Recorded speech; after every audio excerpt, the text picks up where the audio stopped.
WCBI News at 10 starts now. Thanks for joining us tonight. We are continuing to follow a tragic story out of Montgomery County. 12-year-old Aiden Green is fighting for his life after being mauled by half a dozen dogs this weekend.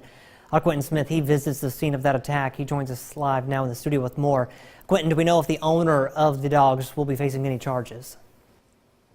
Well, Scott, Montgomery County Sheriff Bubba Nix says the owner will not face any charges because the county doesn't have a dog ordinance. However, many residents and community members are now advocating for stricter rules in hopes of preventing another vicious attack from ever happening again. It was in this ditch just feet away from the dog owner's home where 12-year-old Aiden Green was attacked by 6 dogs on Friday. Absolute anguish for that child. I'm still very upset about it. This was by far the single worst incident I've ever seen while having this job. The 12-year-old was riding his bike along this road on Sawyer Loop when he was mauled by a pack of dogs who pulled him off of his bike. Someone saw the bike in the road and then saw the dogs turning into a frenzy in the ditch right over there. And when they removed the dogs, that's when they found the boy. Arlen Pearson is the animal control officer for the city of Winona. Once he was dispatched on scene, Pearson says it took him just over an hour to capture all of the dogs involved in the attack. Pearson says the animals later had to be transported to a clinic where all 6 dogs had to be euthanized. 6 dogs with that kind of a breed mixed in are very predatory. And for something as innocent as a young boy having fun on his bike to be mauled by a group of predatory dogs like this is just I can't even fathom how he felt, and I know his family is just torn to shreds about it too. The child was helpless. Absolutely helpless. Dahl Stanley is the director of Justice for Animals campaign for In Defense Animals. She says, in light of this vicious attack, she's now advocating for an animal control ordinance throughout the county. We are willing to work with Montgomery County or any county on drawing up ordinances, suggesting things. We don't know it all, but there's lots of resources out there. But there has to be something done. Now, this marks the second time this year someone was attacked by dogs right here in the Magnolia State. You may remember it was back in January when a 70-year-old woman from Grenada County died after being attacked by a pack of dogs. Now, the dogs in this most recent attack are now being tested for rabies. Scott? All right, thank you very much, Quentin. A man is facing charges in Pontotoc County after sheriff's investigators bust a dog fighting ring. Jamie Dupree Holmes was arrested Sunday. Sheriff Leo Mass says deputies responded to a call early Sunday morning. When they got there, they found a dog fight in progress and a group of men running from the scene. One pit bull suffered injuries from the fight and it died before arriving at Second Chances Animal Rescue. Bond for Holmes was set at $5,000. It was early, late Saturday night, early Sunday morning, and when the deputies arrived, everybody started running, and we recovered the dog, and the dog, of course, didn't make it. Sheriff Leo Mass says that more arrests are likely. Switching gears now, time to get a first look at our forecast with Chief Meteorologist Keith Gibson. Hey there, Keith. Scott, we had a pretty nice day, lots of sunshine, some high, thin cirrus clouds, and that gave rise to a pretty nice sunset. You can see that in Starkville, also in Lamar County, Alabama, a nice little burst of color. On our Monday evening, temperatures are cooling down into the mid and upper 40s in most locations around here. We do have a freeze warning for Lamar County and parts of North Alabama, but all of us may get down into the mid to low 30s, so really area-wide we may see a little bit of patchy frost out there, especially in those low-lying cooler spots. Now for tomorrow, look at this. Mostly sunny, another nice day, low 60s. We may see a little bit of rain late Wednesday, but overall, Scott, we are smooth sailing as we approach the weekend. Your full forecast coming up. That's exactly how we like it. Thanks, Keith. Well, we're taking a closer look at presidential politics in the Magnolia State. Courtney Ann Jackson is looking into the question, why Mississippi? Elizabeth Warren's town hall may be the first 2020 hopeful visit for the state, but Millsap's political science professor Nathan Schrader doesn't think it will be the last. I don't think this is strange at all, just because there are so many Democratic candidates. And that's why we could see more visits leading up to the Democratic convention. What you're going to see more and more of is, with a Democratic field that seems to get larger by the day, we may have 20-some candidates running for the Democratic nomination, that the hunt for delegates is going to take them to every state, and it's going to take them to states that we may not see happening as early. Unlike Republicans, Democrats don't have a winner-take-all system for delegates at the national convention, and Schrader thinks that gives them a greater incentive to hit up every state for votes. As long as you are a candidate who appears on the ballot in the state and you get at minimum 15% of the vote in that state, you are entitled to start acquiring delegates. This isn't Mississippi's first time hosting presidential hopefuls. Just 4 years ago, Donald Trump, John Kasich, Ted Cruz, and Bill Clinton on behalf of Hillary were all in the state. We did have the top tier candidates in both parties either stopping here or sending high profile surrogates here in the case of former President Clinton. So I think that may have already been established in this last election cycle, that Mississippi is not a place to be ignored. Schrader notes Mississippi is also one of the only states with a governor's race this year. Mississippi provides an opportunity that doesn't exist in other states. Those candidates can piggyback, oh, I have a campaign stop here, but I'm also there as a good Democrat to help out a fellow Democrat who is running right now. Courtney Ann Jackson, WCBI News. Another reason Mississippi could get more play, especially for Dems, numbers from the last presidential primary show high percentages of African-American voters. Schrader says that could make Mississippi a place where campaign themes or certain messaging are tested out. An insurance loophole is costing many Americans thousands extra on ER visits, but in Mississippi, it's against the law. Well, that's the good news. The bad news is the law isn't being enforced. CBS's Maria Villarreal has more. Michelle Mills remembers the day she rushed her son Blake to the hospital after he broke his nose. On the way, I called admissions. I said, "Are y'all still in network with First Health?" They said, "Yes, we are." And I thought, okay, I'm on my way. The Jackson area hospital was in network, but the emergency room care was not. 4 months later, that cost Mills an additional $1,800. When you opened this bill, what was your first reaction? Oh, crap, I've got to pay that. Nearly 65% of hospitals across the country use emergency rooms staffed by outside companies. It's a loophole that allows providers to charge patients more because the ERs are considered out of network. But it's illegal in Mississippi thanks to a 2013 state law Representative Gary Chisholm helped pass. The problem, there's no power to enforce it. There's no teeth behind that bill, and we need to rectify that and put someone in charge. Chisholm says a move to fix that has stalled. This is an election year, and there was some concern that this might not be the best year to do it. Roy Mitchell is the director of Mississippi's Health Advocacy Program. We're not asking for any new legal protections. We're just asking that the law be enforced and that illegal activity by providers stop. Mills did get her bill reduced to $285, but she's worried about those who could be taken advantage of. I think about older people or people who have not experienced anything like this. They're going to feel like they're obligated to that, to pay that they, particularly if you're honest. An extra cost many can ill afford to pay. Mireya Villarreal, CBS News, Jackson, Mississippi. Good looking sunset in West Alabama tonight. Some of those cirrus clouds, the setting sun. It looks great. Our weather, though, looks pretty good, too, going forward. The details on that are next. Your WCBI First Alert AccuWeather forecast with Chief Meteorologist Keith Gibson. Quiet conditions out there at Columbus, Louisville, Mississippi, Vernon, Alabama, Durham's Pharmacy, and Tupelo, Mississippi. You can see an all-quiet situation here, our Alpha Insurance Camera Network on our Monday evening. We do have some temperatures across the Twin States in the low 50s and even some mid and upper 40s. A little bit cooler here, a little bit warmer down to the South Mobile. Still coming in at 59 degrees. A pretty nice night across our region. There are those high, thin cirrus clouds. That shield of cloudiness moving away. The rain well to our south. That little disturbance moving across the Gulf of Mexico. So really tonight, pretty quiet, down to the mid to low 30s for lows. So a chilly start to our day tomorrow. The wind's going to slacken off a little bit here tonight. Mid 50s by noon, low 60s in many spots for our Tuesday afternoon. very similar to what we had today, upper 50s to low 60s, mostly sunny across the region. Ole Miss basketball, they are off to Columbia, South Carolina later this week. That first game on Friday. The weather will cooperate all weekend long, assuming the teams keep on winning.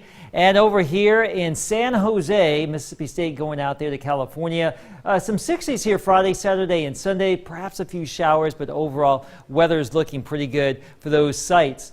The jet stream is looking pretty good for us too. It's really taking a southern track here. We don't have a lot of active weather that will be moving through our neck of the woods anytime soon, so our rain chance is pretty low. A 20% chance late Wednesday, really Wednesday evening, Wednesday night. Another opportunity for some moisture as we get into next week. We're watching that little swirl right up there in North Dakota. That will give us that chance of rain as we get into late Wednesday. Out ahead of it though, look at this. We are looking at mostly sunny skies for tomorrow. Still that northeasterly breeze, so a little bit cooler for us, but those winds will veer around and become more southerly as we get into your day Wednesday. So a little bit warmer overall. We'll see these clouds start to fill on in late Wednesday night, a chance for a few showers here.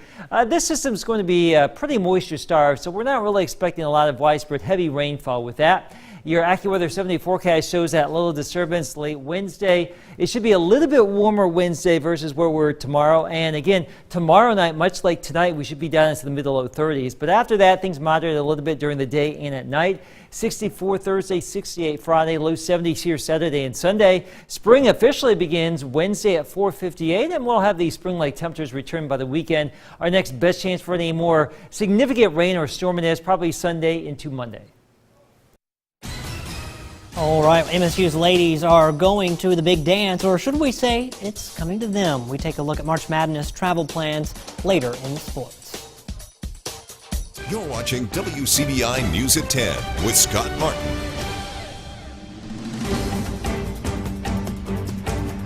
Welcome back, everyone. Breastfeeding in public has been a controversial topic for some time. So what does it mean to be a baby-friendly facility? We explain in tonight's Health Talk. Hi, I'm Susan Spencer, Director of Women's Services at Baptist Memorial Hospital Golden Triangle. I'm delighted to report that we have received the designation right here in the Golden Triangle as a baby-friendly hospital. Why is this so important? Baby-friendly facilities recognize that breastfeeding is the normal as well as optimal infant nutrition and have policies in place that support this and mother-baby bonding. Facility policies and protocols are followed by staff. They ensure that all mothers receive education about the many benefits of breastfeeding and that mothers make an informed choice about the way they will feed their infants. Staff can address concerns about breastfeeding and explore health consequences of infant formula. After she has received information tailored to her needs, the mother's final choice in feeding of her infant is hers. All mothers are special, and every baby born at Baptist Hospital is special, regardless of how it is being fed. Every mother and baby receive the same high-quality care. In order to achieve baby-friendly status, the staff members at Baptist Hospital received more than 20 hours of education to be able to assist you at your bedside with breastfeeding your infant. We have learned the hands-on skills needed to get you off to the best start. At the same time, we know and teach the proper methods of formula preparation to ensure that you are given the latest information regarding safe formula preparation and storage. Join us next time for Health Talk with Baptist, when we discuss how we get mother-infant bonding and breastfeeding off to the best possible start. Mail your topic suggestions to healthtalk@wcbi.com. Health Talk has been brought to you by Baptist Memorial Hospital Golden Triangle. The path to the Final Four has been set for Hail State Hoops. The Bulldogs hoping to reach a third straight Final Four. We'll have details coming up next in sports. WCBI Sports with Tom Ebel. Time for Hail State Hoops to bring out the dancing shoes and begin its path to another Final Four appearance. Unfortunately, Selection Monday had less anticipation thanks to some knuckleheads leaking the bracket early, but that wasn't going to stop the party in Starkville. Word of MSU claiming a 1 seed did come out early, but there's a look at the party in Starkville. In the hump, fans showing out, showing support for Mississippi State. Hail State faithful came in plenty to cheer on the team as they were named the top seed in the Portland region. Head coach Vic Schaefer is, of course, proud of his team for earning a 1 seed in back-to-back seasons, but couldn't help but feel a little disappointed that the news leaked out. A little bit disappointment because I think the excitement for these kids, for our players, for our fans, it's to me that's what makes this day so special, and so a little bit of me was disappointed. For those folks, obviously when I found out I was excited. It wouldn't matter what time of day or where I was. My son, Logan, he actually thinks he's the one that broke it to me, but I haven't told him yet. He was a few minutes late. At any moment, any game could be my last game, so I'm just excited, really. Winning the championship and taking a couple days off, I just feel refreshed and excited to go. Taking a look at the Starkville Regional, the first game of the day, Friday in Starkville, 8 seed South Dakota taking on 9 seed Clemson. That tip-off at 6 p.m. in Starkville. Then 30 seconds, I wish it was 30 seconds. 30 minutes after that game, Mississippi State taking on SWAC champion Southern University Jaguars. The Jags defeating Jackson State to win the conference tournament and punching its ticket to the Big Dance. That game tipping off 30 minutes after Game 1, so approximately around 8:30 p.m. on Friday night. Taking a look at the Bulldogs' road back to the Final Four, the Portland Regional.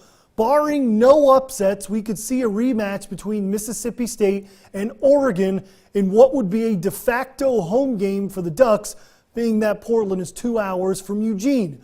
Texas joining Oregon as the only other team in the region to have faced Mississippi State already. The Bulldogs winning in the regular season 67-49 as part of the Big 12 SEC Challenge back in December. And here's the big shakeup of the 1 and 2 seeds of the NCAA tournament. Mississippi State, Louisville, Baylor, Notre Dame named 1 seeds. Of course, the big name that stands out, UConn being named a 2 seed in Albany. That really set the stage for Mississippi State to be believed to be a 1 seed.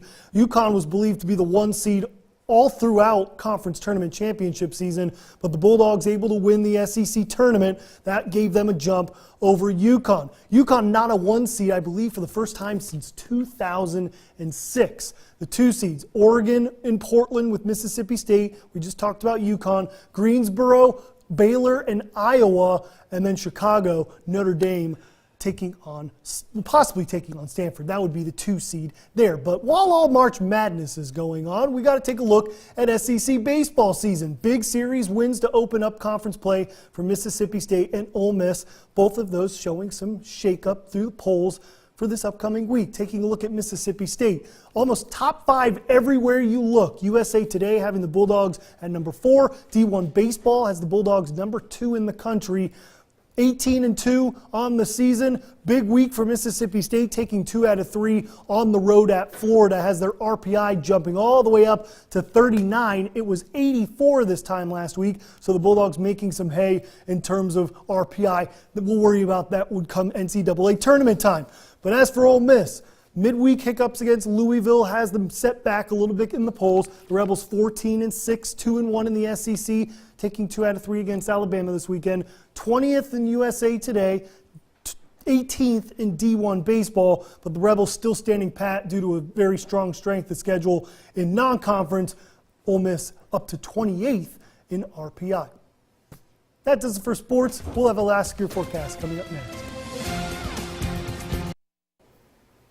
Things are looking pretty good for the next few days. Yeah, there could be a little bit of shower activity Wednesday evening, Wednesday night, but most of that's going to occur after sunset. So during the daylight hours, really through Saturday, we should be in good shape, Scott. There could be a little bit of rain around again by Sunday and Monday, but no controversial things, I think, in that 7-day. Really, this looks like a week we can all enjoy. It's about Eat time. lunch outside, maybe, if Yeah, and tomorrow is really going to be about a carbon copy of what we had today, so enjoy it. We'll take it for sure. All right, thanks, Keith. Thanks for watching, everyone. Have a great night.